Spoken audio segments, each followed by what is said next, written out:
This week on Maker Update, kicking whole grain into high gear, 1D fireworks 3 different ways, a game with 1,000 LEDs, and a one-handed solder solution. Hey, I'm Donald Bell, and this is Maker Update, the show where we update you on cool things makers are making. I hope you're doing well. I've got a fun show for you. Let's get started with the project of the week. Check out this bread-shaped mini food truck made by Geng. In just around 10 minutes, you get to see the entire process from the axles up, and it's kind of a crazy design, mechanically speaking. Instead of dropping a DC motor in the back and making an oversized golf cart, he's powering the cart with this old, dirty combustion engine. Eventually, we see that the true purpose of the old belt drive engine is really to operate this old grain puffer equipment. The idea here is that you can drive this cart into town, park it, and start cranking out fresh snacks using the old puffer.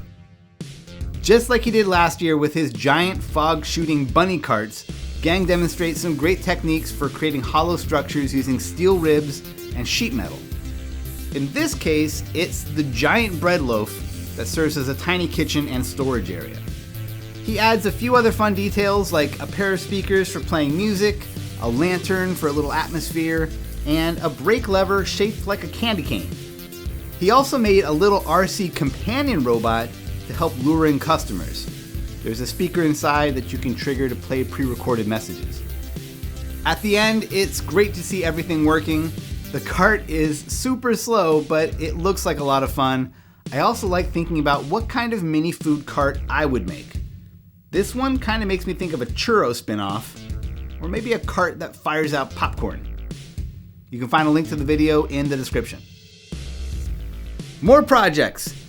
Now, I've never done this before, but I'm going to take you down a rabbit hole of 4 interconnected projects. I'll start with this project by Daniel Westhof he calls a 1D Firework. It's a strip of 300 addressable LEDs connected to a D1 mini board running an older ESP8266 chip with a small button and a red LED stacked on top. By pressing the button, you launch your 1-pixel virtual firework up the LED strip and watch it explode, with the little pixel sparks filling up the whole strip. Such a simple project, but what a fun payoff. So I started looking around to see if there are similar projects like this, and I came across Fireworks-PIO by Andreas Kleber.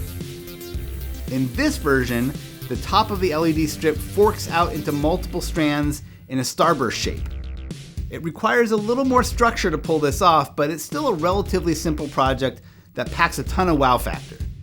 Now, in both projects, Daniel and Andreas credit the original idea for 1D fireworks to a Carl Rosendahl.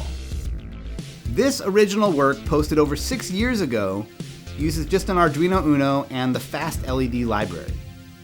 It runs in a loop, so the introduction of the launch trigger was a fun idea added in Daniel's version. But now I'm on Carl Rosendahl's site, and this guy is fascinating. Currently, he's a professor of practice at Carnegie Mellon's Entertainment Technology Center, but he's one of those guys who deserve their own documentary. For my interest, I had to see if he had other awesome projects like 1D Fireworks that I'd missed, and that's how I came across this. It's an interactive game he made called 1000 LEDs. True to its name, the game makes use of a strand of 1,000 addressable LEDs. You can play in either a 2-player or a 1-player mode. There's a box at one end that holds the controls along with the electronics and power supply. There's a great rundown video I'll link to in the description where Carl covers every aspect of the game and its design, so I'm just going to tease you with it here and encourage you to go check out this hidden gem of a project. At the moment, his project video has less than 1,000 views, but it's one of the coolest alt control maker projects I've seen and definitely deserves a broader audience. Now for a couple tips and tools. On Instructables, I found this really interesting one-handed design for a soldering iron by RoboticWorx. Essentially, it combines a solder spool with your iron along with a motorized extruder mechanism that feeds the solder down to the tip. It's a neat proof of concept with a ton of details in the documentation. Also on Instructables, bearombaoa outlines an inspired technique for turning flat 2D AI-generated images into 3D meshes suitable for 3D printing. In the project, they're generating these bizarre and beautiful shell shapes using Midjourney. cleaning them up in Illustrator, and then using a combination of Rhino and Grasshopper to analyze and extract a 3D shape from the image. As someone unfamiliar with Grasshopper, I wish there was a little more detail on this 3D extraction step. From doing a little research, it seems as though this is taking advantage of a tool called the Image Sampler, which attempts to guess 3D attributes from a 2D image based on shading and colors. I expect that AI generation of complex 3D designs is an area we'll see some activity in this year. We're already seeing tools like Meshi and 3Dify, which are targeted more at video game asset development. I'm sure the benefits will spill out into the maker world too.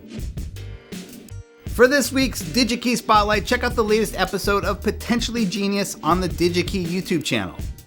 This time around, the team is given an open-ended request to create a product that showcases a potential use for the MGM 240p wireless module from Silicon Labs. What I love about these Potentially Genius episodes is that you get to really see the process that goes into an invention studio like Tomorrow Lab and the team effort it takes to brainstorm, sketch, prototype, and polish a product into existence. And the team doesn't disappoint. The proposed idea is something I've never seen before and could absolutely see going to market. Check it out.